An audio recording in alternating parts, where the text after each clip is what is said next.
Hello and welcome back to the channel. My name is Isaac and let's talk about some stories. My voice is a little messed up because I'm sick again. Yes, it's not done yet. And today we're going to be talking about My Hero Academia chapter 368. And I gotta tell you guys, it's fuego. It's spicy. It's got all the herbs and spices, dog. Oh my god. Chapter of the title is All for One Unleash, and we start off this chapter with a beautiful color spread. I suggest you guys go check it out. I cannot show it here on YouTube. It will get demonetized. I will get banned. It is not okay to show here. Go check it out. She is in high school. Don't be worried about it. For those of you who don't remember, chapter 367 ended with Deku asking All for One if Shigaraki was still in there, and thankfully chapter 368 picks off exactly where we left off. And All for One is like, bruh, Shigaraki's been 100% absorbed by me. And we get like this panel of little baby Tomura being like covered up by fingers and being absorbed by All for One. And as if to add salt to the wound, All for One is like, look, bro, I don't know what you're thinking, but you're not gonna get a happy ending. It's done. There's no more. There's no winning for you guys. It's over. And that's when our boy Lemillion is just like, I'm pretty sure I saw Shigaraki sub to this channel, and you should too. If you want to help Deku beat All for One and stop yourself from being absorbed by All for One, you definitely need to sub to this channel. And without further ado, let's go. But on the real though, we do get a small flashback of the fight between Lemillion and Shigaraki, where Lemillion was like, yo, you ain't got no friends. And Shigaraki just went like insane, which is definitely not in the personality of All for One. Further pushing the theory that the reason why the heroes are going to ultimately defeat All for One and save Shigaraki is because the fusion is unstable. And that's when our boy lets Deku know that the best way to get this done is to just add pressure on him. And probably a little bit of trash talk could go a real long way in destabilizing this new form. Now, while this interaction is going, Nana, and y'all know, man, yo, Nana's bae, dog. Anyways,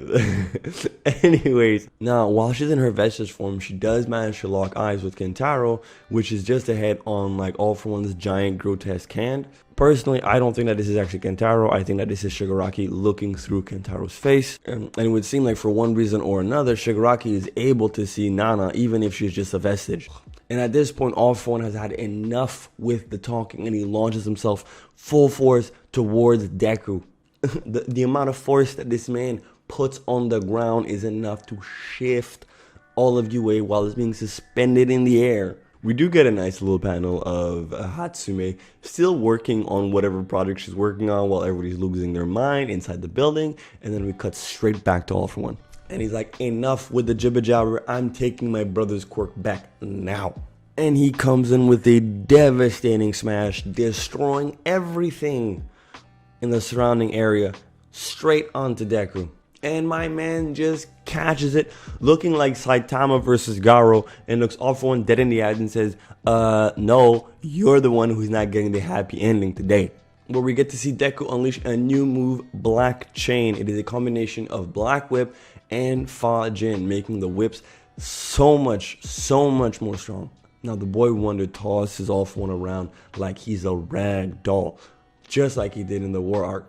But All for One, not being one to be fooled more than once, immediately breaks out of it and he's like, yo, you think the same trick? You think the same trick is gonna work on me twice, dog?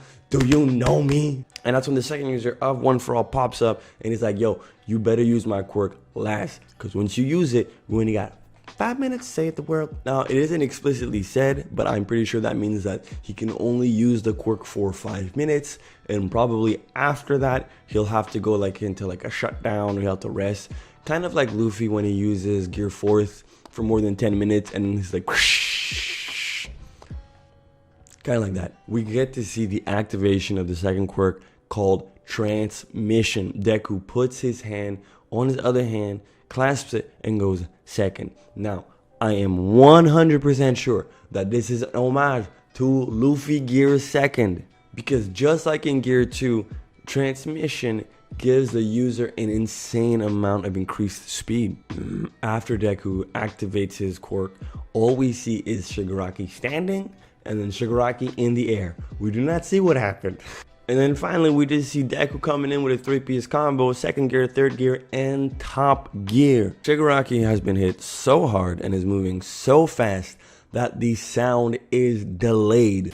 Wow. While Shigaraki has been sent flying and we're all waiting for the sound to come in, we do see Lemillion helping out Mirko, so we know that she's going to be a-okay. Now, not only has Shigaraki been sent flying and is also discombobulated, he is also bleeding for the first time since he started fighting. And that's when the second user explains what his meta ability does. The transmission quirk enables its user to increase the speed of anything it touches. So imagine you get clapped by Deku using 100% full Kowling, and on top of that you add Fajin, and then on top of that you add a second gear of transmission quirk. My brother, you are going to disappear until tomorrow.